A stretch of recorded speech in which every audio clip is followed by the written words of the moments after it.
Assalamualaikum warahmatullahi wabarakatuh. Bertemu lagi dengan mata kuliah pemrograman web lanjut. Kali ini kita akan membahas mengenai framework yang ada di PHP, dan pada kesempatan kali ini kita akan membahas mengenai kode igniter. Langsung saja. Ya, sebelum kita masuk ke CI-nya, kita bahas terlebih dahulu mengenai framework. Framework adalah sebuah kerangka kerja dari sebuah website yang akan kita bangun. Nah, di sini framework berisi sekumpulan kelas dan fungsi yang nantinya dapat disusun dan diorganisasikan sesuai dengan kebutuhan. Ya, tentu saja seorang programmer atau developer akan lebih mudah begitu ya. Karena segala sesuatu tentang kelas, fungsi itu tidak perlu lagi dibangun sejak awal, tetapi memang sudah ada dan kita bisa susun dan gunakan kembali sesuai dengan kebutuhannya. Oke, lanjut.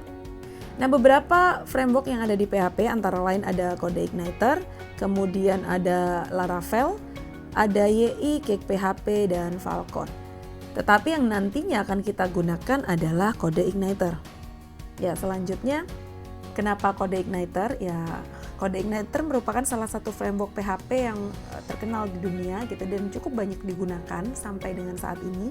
Kemudian ya logonya itu logo api menyala begitu. Kemudian CodeIgniter ini dikembangkan oleh Rick Ellis dari Ellis Lab pada tahun 2006. Sehingga sampai dengan sekarang tentu saja CodeIgniter mengalami perkembangan.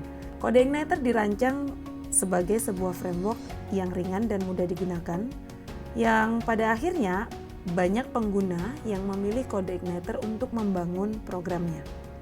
Beberapa keunggulan pada CodeIgniter antara lain free, sehingga ya kita dapat menggunakan dengan bebas karena dia open source begitu.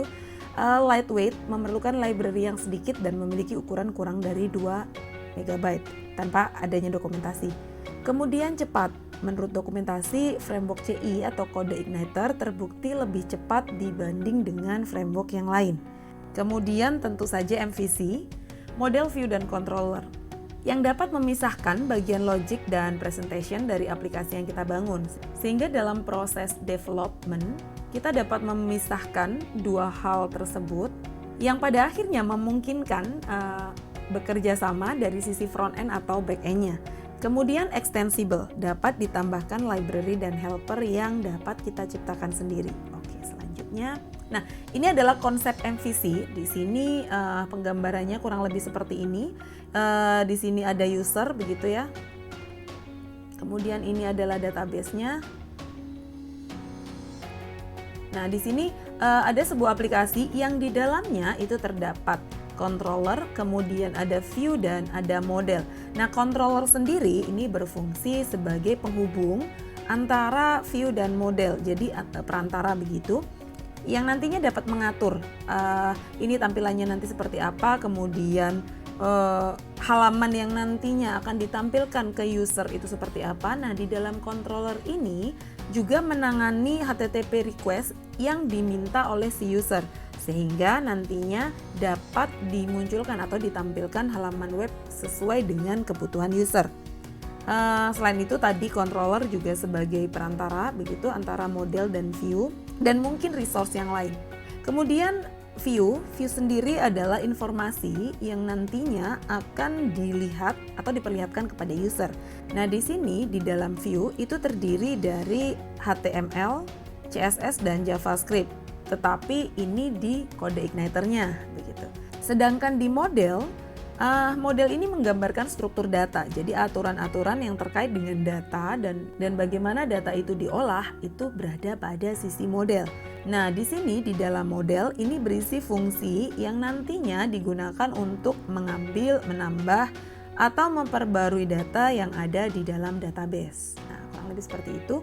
Nah, di CodeIgniter sendiri menggunakan konsep MVC yang tujuannya untuk memisahkan antara layer logika dan presentasi. Yang seperti tadi sudah dijelaskan, hal ini memungkinkan terjadinya kolaborasi antara programmer atau developer dari sisi logic dan presentasinya, dari sisi front end atau back end-nya.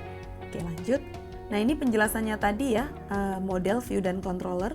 Di model itu tadi menggambarkan struktur data, kemudian di dalamnya berisi fungsi yang digunakan untuk mengambil, menambah, dan memperbarui data yang ada di dalam database. Kemudian view tadi yang itu memang bisa dilihat oleh user, dan di dalam view terdiri dari halaman web. Nah, itu ada HTML, CSS, dan JavaScript, tapi ini di Code Igniter. Sementara tadi controller adalah perantara begitu. Oke, next.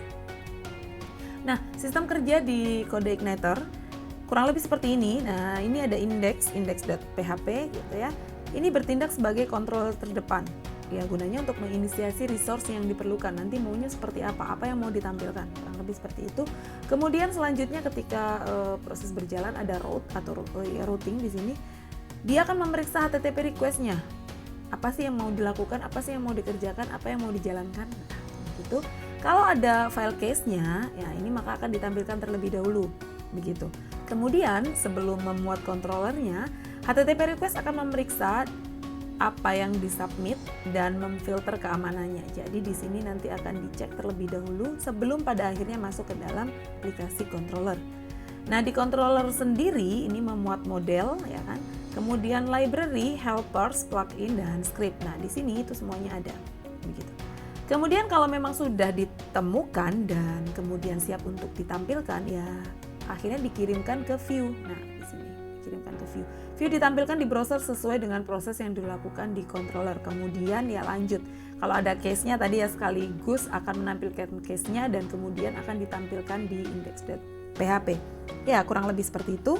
Selanjutnya adalah bagaimana kita akan memulai Code Igniter ini. Tentu saja karena ini adalah sebuah framework, maka ada sesuatu yang sudah disediakan oleh si Code Igniter. Terlebih dahulu kita harus menginstal si Code Igniter sendiri dengan cara mendownload. Nah, di sini silakan di-download di codeigniter.com. Untuk sementara kita gunakan yang versi 3 begitu. Kemudian setelah di-download, letakkan di dokumen root. Ya, kalau di kalian terletak di htdocs, ya letakkan di situ, kemudian diekstrak. Selanjutnya setelah diekstrak, rename folder name-nya menjadi sesuatu yang ya gampang diingat. Misal di sini adalah praktikum_ci. Kalau sudah nanti tinggal kita panggil, tetapi jangan lupa ya, ini dijalankan juga web service-nya. Nah, kalau sudah harusnya tampilannya akan menjadi seperti ini. Misal di saya adalah seperti ini, kemudian saya ekstrak dulu. Setelah saya ekstrak, saya rename gitu.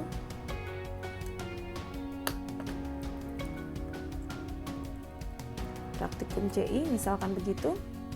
Selanjutnya kita dapat panggil langsung localhost praktikum CI. Harusnya kalau berhasil ya nanti tampilannya seperti ini. Tapi jangan lupa ya, ini dinyalakan terlebih dahulu. Harusnya tampilannya seperti ini. Jika tampilannya sudah seperti ini, maka dapat dikatakan berhasil. Selanjutnya, ya ketika dilihat di sini, di dalam folder praktikum CI tadi terdapat beberapa file begitu, dan disinilah yang nantinya akan kita gunakan di dalam folder application. Seperti yang teman-teman lihat di sini ada banyak sekali folder di folder application ini. Nah, folder MVC ada di sini, models, kemudian view and controllers. Tentu saja beberapa folder yang lain ini memang digunakan untuk proses seperti tadi yang sudah dijelaskan, ada beberapa di antaranya begitu. Selanjutnya untuk men-settingnya kita akan bisa masuk ke config. Nah, di sini kita akan mengatur file config yang ada di dalam CI. Kita bisa masukkan di sini di line 26 ini ya, $config base URL. Di sini kita isikan dengan http kemudian localhost / praktikum CI. Ya, bisa kita save, and then di encryption key. Nah, di bagian sini kita bisa isikan bebas saja, misalkan ya PWL boleh seperti itu. Kemudian simpan. Selanjutnya kita bisa lakukan konfigurasi database di sini kita bisa buka lagi. Kita bisa gunakan database sesuai dengan kebutuhan kita. Hostname-nya kita sesuaikan, ya sudah localhost begitu ya. Username-nya kosong, password kosong. Nah, di sini database silakan dimasukkan sesuai dengan kebutuhan kalau memang itu mau sudah dikoneksikan. Pada intinya bagian database.php ini digunakan untuk konfigurasi dan koneksi database begitu. Oke, selanjutnya kalau kita ingin mencoba membuat sebuah tampilan di web browser kita akan menuliskannya di dalam file controllers. Misal di sini saya akan menampilkan hello world seperti biasa begitu. Nah, selanjutnya kita akan mencoba membuat sebuah aplikasi hello world. Nah, tadi setelah kita mengenal konsep MVC begitu ya, bahwa ada struktur folder di dalam kode igniter yang mana kita tidak bisa meletakkan begitu saja seperti yang kita lakukan sebelum UTS kemarin, tetapi kita harus memperhatikan apakah itu berada pada folder model, view atau controller. Kemudian kalau kita mau mengkonfigurasikan database maka letaknya di mana, kurang lebih seperti itu. Maka sekarang kita akan mencoba membuat sebuah aplikasi Hello World atau tampilan Hello World di web browser kita. Nah, untuk memahami peran dari setiap bagian, aplikasi ini akan dibuat dalam 4 versi. Yang pertama hanya menggunakan controller saja. Yang kedua kita akan menggunakan controller dan model. Yang ketiga menggunakan controller dan view. Yang keempat kita akan menggunakan ketiganya, controller, model, dan view. Nah, yang pertama ini hanya menggunakan controller, maka kurang lebih seperti ini. Oke, kita dapat membuka atau membuat sebuah program kerja baru begitu ya. Silahkan di sini dituliskan seperti biasa, kemudian kelas. Kalau kita menuliskan, kalau memang sudah di web editor biasanya langsung muncul begitu ya. Tinggal kita berikan nama yang berbeda, misalkan di sini kelas hello, kemudian di sini kita tulis CI controller, kita tuliskan sebagai public function. Nah, di sini kita masuk ke mana? Ke index. Ya. Argumennya dikosongkan saja.